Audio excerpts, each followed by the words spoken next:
Welcome back, everybody. Here's your current events for today, Wednesday, April 8th, 2020.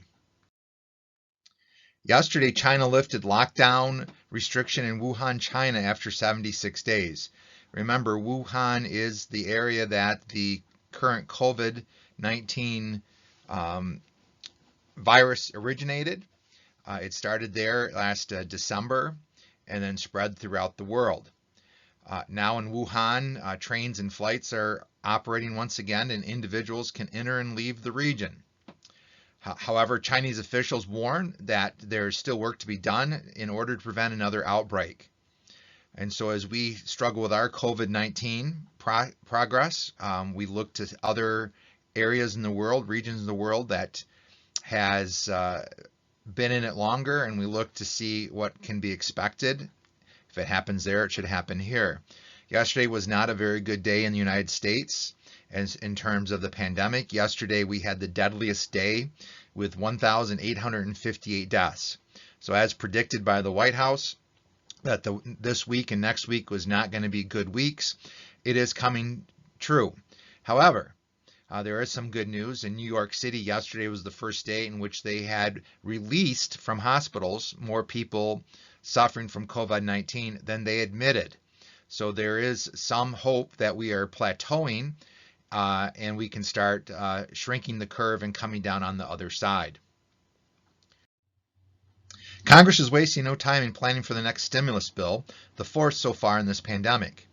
Some ideas to be included in this next package would be $25,000 in hazard pay for workers still showing up for the job, an additional $250 billion for Small Business Administration loan program. Our own U.S. Senators Stabenow and Peters would like to include a $500 tax refund for dependents over the age of 18. In the previous stimulus packages, dependents were not eligible for the $1,200 rebate, nor were their parents eligible to claim them for the $500 dependent. They'd like to see this included in the next package to where dependents over 18, their parents would get $500 for each one of them. The Democrats also want to make voting a priority after what happened in Wisconsin. They would like a federal law that would require more vote by mail, same-day registration, and having states send ballots to those who are qualified to vote. Voting is a reserved power. The only provision in the Constitution about voting is age, meaning that there's a constitutional amendment that no state can require anyone older than 18 to vote, meaning if you're 18, you can register to vote. Other than that, as far as how they run elections, registration requirements are left up to the states. So each state has different requirements. Michigan passed an amendment to our state constitution allowing more access to voting. Same-day registration, no reason absentee ballot was included in that latest proposal.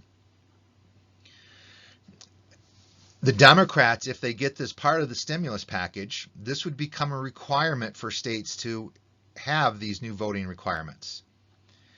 States don't have to do this. But then again, if the states want access to this stimulus money, they would have to obey by these rules. Now, Republicans tend not to like these new rules. They cite that these new rules could open up to voter fraud. And so it'll be interesting to see if this has any life, if it will stay in the latest stimulus package. Acting Navy Secretary Thomas Modly has resigned after calling the recently fired commander of the USS Theodore Roosevelt stupid. This was after he was relieved of duty for raising concern about the COVID-19 outbreak on his ship. Modly made these derogatory comments, and made other derogatory comments as well, about the commander in an address to the Roosevelt's crew. A tape recording of the address was made public, which brought a reprimand from Defense Secretary Mark Esper. Today's political cartoon is about the perceived need that there will need to be more stimulus money to help the economy recover. Now let's put this in historical perspective. If we remember the Great Depression that we studied in History 2, In the New Deal, they constantly put out new and new programs. We'd call these stimulus packages today. So we started out with the Civilian Conservation Corps. The Depression continued. The Public Works Administration. The Depression continued. The Civil Works Administration. The Depression continued. And then finally, the Works Progress Act or Administration. That was all examples of how just one stimulus package wasn't enough, but a series of packages were needed to get the country out of the Depression. And so we talked about phase 4 earlier in today's current events. This would be an example of the same type of thing that was done during the Great Depression. That the initial stimulus package, it's giving $1,200 to each taxpayer, $500 for dependents under the age of 18, was just a band-aid approach, and that we will need more stimulus. President Trump would like to see infrastructure be part of a stimulus program. Democrats tend to want to handle that separately. So we'll see how that goes in later stimulus packages. Today in history. In 1935, the Works Progress Administration was established by Congress as part of the New Deal.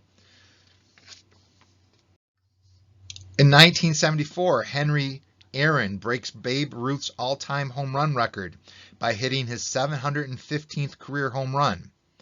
Aaron ended his career with a total of 755 home runs, a standard that stood until 2011 when admitted steroid user Barry Bonds surpassed Aaron's total. And in 1993, Ellen Ochoa becomes the first Hispanic woman in space after she lifted off from the Kennedy Space Center on the Space Shuttle Discovery. Ochoa went on to fly 3 more missions and had a total of 40 days, 19 hours, and 35 minutes in space. Well, that's our current events for today, Wednesday, April 8th, 2020. I'll be back tomorrow. So until then, this is Mr. Ruska signing off from the home office, again reminding you to keep calm and keep on reading. See you tomorrow.